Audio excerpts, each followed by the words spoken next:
আমি তোমার শরীরের কোষ। আজকে আমি তোমাদের সাথে আমার পরিবারের সবার পরিচয় করিয়ে দেব। আমি সেল মেমব্রেন। কে ঢুকবে আর কে ঢুকবে না সেটা আমি ঠিক করি। আমি নিউক্লিয়াস। এই কোষের সবকিছু আমি নিয়ন্ত্রণ করি, সব সিদ্ধান্ত এখান থেকেই নেওয়া হয়। আমি মাইটোকন্ট্রিয়া। চলো তোমাদের আমার ভেতরের শক্তির দুনিয়াটা দেখাই।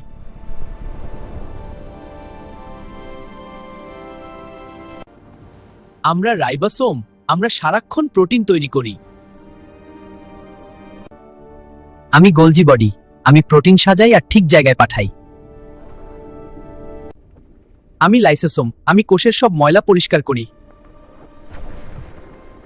আমি এন্ডোপ্লাজমিক রেটিকুলাম। আমি তোমার কোষের ভেতরে সবকিছু এক জায়গা থেকে আরেক জায়গায় পৌঁছে দিই। আমরা সবাই একসাথে কাজ করি বলেই তুমি ভালো আছো, বুঝলে? এখন এই ভিডিওটা সবাইকে শেয়ার করে জানিয়ে দাও।